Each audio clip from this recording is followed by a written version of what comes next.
Hi everybody, welcome back.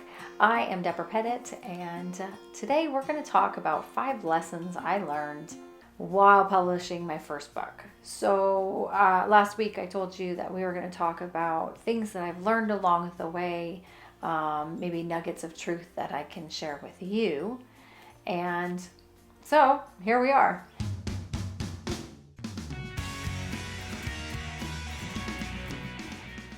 As I am a year and a half in now, I feel like I've made a ton of mistakes, been able to learn from them, and I can now share quite a bit with you of my journey. So the first mistake that I made was the biggest one, I think, in terms of writing. I had POVs all over the place. My head hopping, out of this world. I had head hopped every character to the smallest, more minute character. Oh, let's get inside their head. So what I learned was I needed to focus on 1 or 2 main characters and 1 or 2 POVs. POVs, point of view. So getting inside a character's mind, but just having that one character's thoughts and emotions and things like that instead of everybody's. I didn't even really have a main character at the very beginning, my very first draft. I didn't really have a main character. I had a bunch of characters, and it was very muddled. An author actually read it while it was at the editors, and she came back and said, "Oh, it might be too late, but you might want to rewrite this." And that's okay. That's all right. I said, you know what? I'm going to have to pay extra if I redo it, but it's better to be corrected and have it the best work that you can do. So, I humbled myself. I worked on getting, 1 or 2 main characters, 1 or 2 POVs, and it became a much better book. So if you've ever seen some of the earlier videos I've done, I explain a little bit of this, but I had rewritten it before I got the edited version back. I ended up, a lot of it I had already changed, like a lot of her recommendations I had already changed, which was great. That's a great feeling when you go, I've already done that. That's awesome. But then, some more I corrected, and then I sent it back to the editor. So we ended up editing, all the different ways of editing, I think 6 times or something. I was fine though, because if you're not going to be able to put your best foot forward, if you're just writing for yourself, then keep it at home. But if you're writing for the masses, for people, then you want it to be your best work.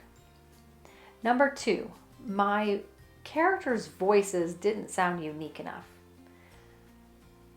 Olivia was more sure of herself and Emma was timid, but the reader couldn't. If the reader took the dialogue out of the context and just had that one sentence, would she be able to see that it was Emma talking or Olivia talking, whoever?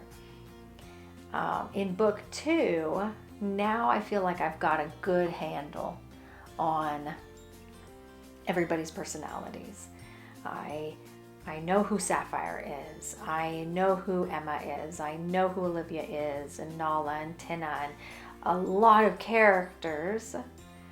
But I know now their purpose, their desires, their fears, and just certain nuances or accents or whatever. And it's been really fun. I have really enjoyed it. I'm so glad that somebody again critiqued my work and said, I can't really tell the difference.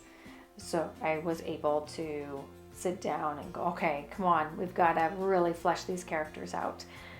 And it's been really great to see them really come to life. All right, the third one was maybe the most expensive mistake so far. We'll see if I've got more later on, but hopefully not. Hopefully I'm learning. Number 3 is I spent $150 where I did not need to. So I was researching Africa a ton because this is a fairy realm, but it exists in a real forest in Africa. So I called a lady in South Africa that I knew and asked if she'd ever been to that specific forest. And she'd been close, but not exactly where it is. And so she sent me pictures, and she and I talked for about an hour about all the different places she'd been, and it was so fantastic because it grew my knowledge of Africa and my appreciation for it. But then I forgot to call her on like Facebook or something like that. And yeah, I got a bill for $150. But I want to encourage you that we all do these kinds of things.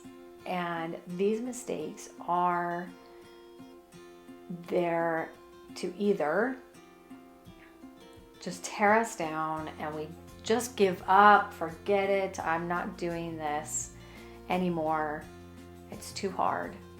Or we can let it be like a win. It really is like a win because we look at it, we go, you know what? I learned from that. You know what? I'm just going to take a deep breath. I'm going to put it in the win column because I learned from it. I learned whatever it was, and I move on. All right, number 4. What my world building was lacking. I have built a world that is in here, but every time I write, I get to visit that world. And I use instrumental music that every time I sit down to write, it is like immediately, it just draws me into that world.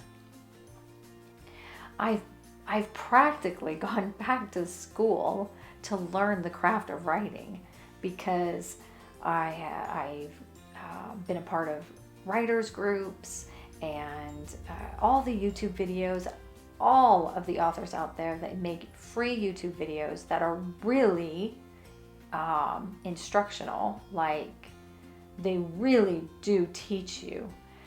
Thank you. I just thank you for all the free material out there.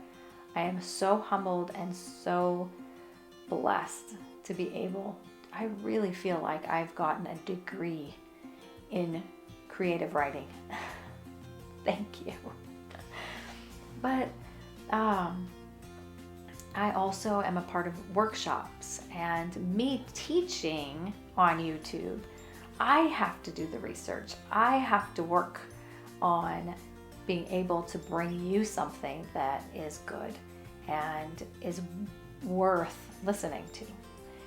So I've just been very, very blessed to be able to do that, to learn how to world build, how to write dialogue, how to do all of these things that a year and a half ago were so difficult, or I didn't even know really existed. I love that we still teach themes. We still want to learn something through our writing, not just kids' books, but adult books too. And I love it. And I think it's fantastic. But the last one, hear me out before you shut me down here. Number 5 is don't just write for your kids. Almost all children's book authors say they started writing for their children. And I did too. I thought my first book was actually just a keepsake for my kids. I'm glad I did it for them. They became better readers, better writers because I published my book. Absolutely no taking that back. But I don't write for my kids alone. I'm writing for girls who struggle to even like to read.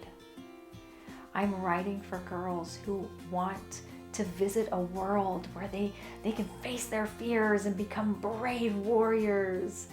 I'm writing for the girls who love learning about crazy looking animals and dream of having pygmy jerboas as a pet.